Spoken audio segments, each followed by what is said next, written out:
the problem that I have, right? Max, we come on here and you come on here and you talk about, oh yeah, LeBron James, he should take time off.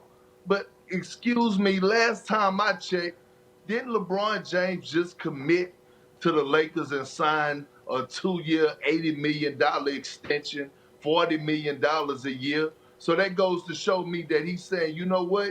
Y'all paid me this money that I deserve, but I'm going to hold my end of the bargain up and I'm going to go out there and perform at a high level every single game and do my job and punch in the clock. Let's give him credit for that because he's not hurt. So why sit out if you're not hurt just to say you have rest? I'm not saying sit out, Perk. What are you saying? I'm not saying sit out. I'm saying pull back the minutes a little bit. No. I'm not saying load management. I'm saying he was, according to McMenamin's article on ESPN.com, 43rd in minutes played throughout the season until this month. And now I think overall he's like third in the league, and he's led the league in minutes played this month. I'm not talking about sitting out. I'm talking about pulling back the minutes a little bit. Listen. Frank Vogel can't afford to pull back the minutes right now, especially with Anthony Davis and Dennis Schroeder being out. If he pull out the minutes right now, guess what? The Lakers will really be getting smacked by 50. They cannot afford to have LeBron James off the court for an extended period of time. They have no one else that's at the guard and wing position that can create for themselves and can create for others. He has to do everything. He's 80% of their offense. So, no, I don't agree with you on that. Now, what I will say, can he play better? Yes, but you have to get the right pieces around him, and I think the Lakers dropped the ball this offseason, although I did praise them for picking up Montrezl Harrell. But I think that they truly miss JaVale McGee and Dwight Howard right now. No knock on Marcus Gasol. I think he had a wonderful career defensive player of the year in Memphis, but he's just not it no more. Defensively, he can't guard the pick and roll. He can't anchor a defense no more. He's not a rim protector.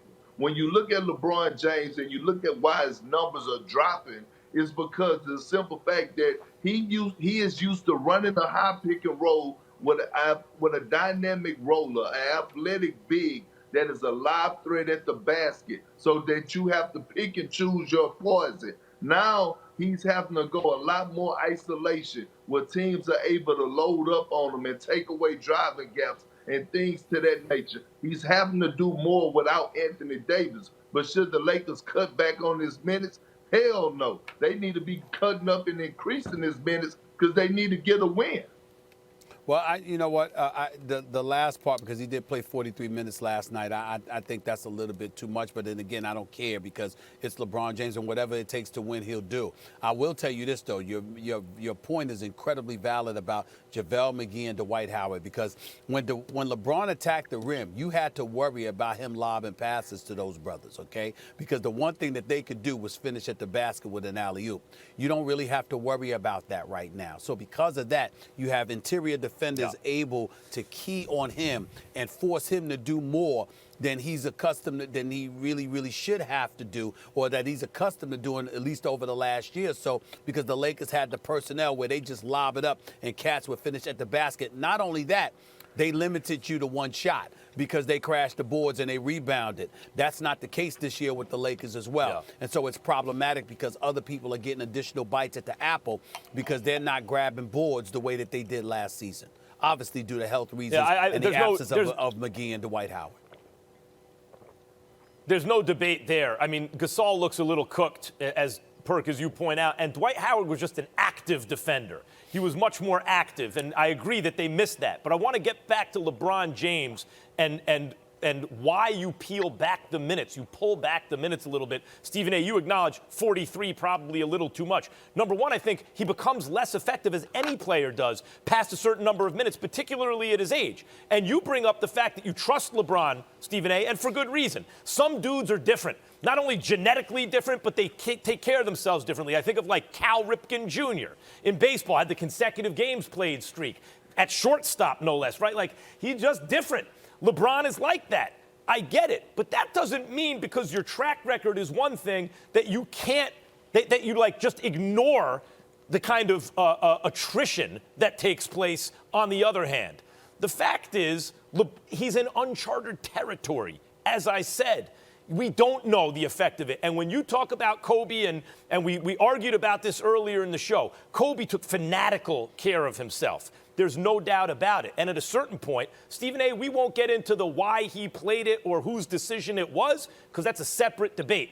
But what's facts is he played over 40 minutes a game for like 2 weeks and then suffered a catastrophic injury. And the injury issue is just one part. The other thing is LeBron, yeah, he wants to hold up his end of the deal. But the short-term incentive to keep the team afloat now, you don't want that to come at odds with the long-term, which is to be fresh enough that there's gas in the tank to win the whole thing. That's what the Lakers are really there for. Yeah, that's what they're there for. But, Max, they have to get to the long term.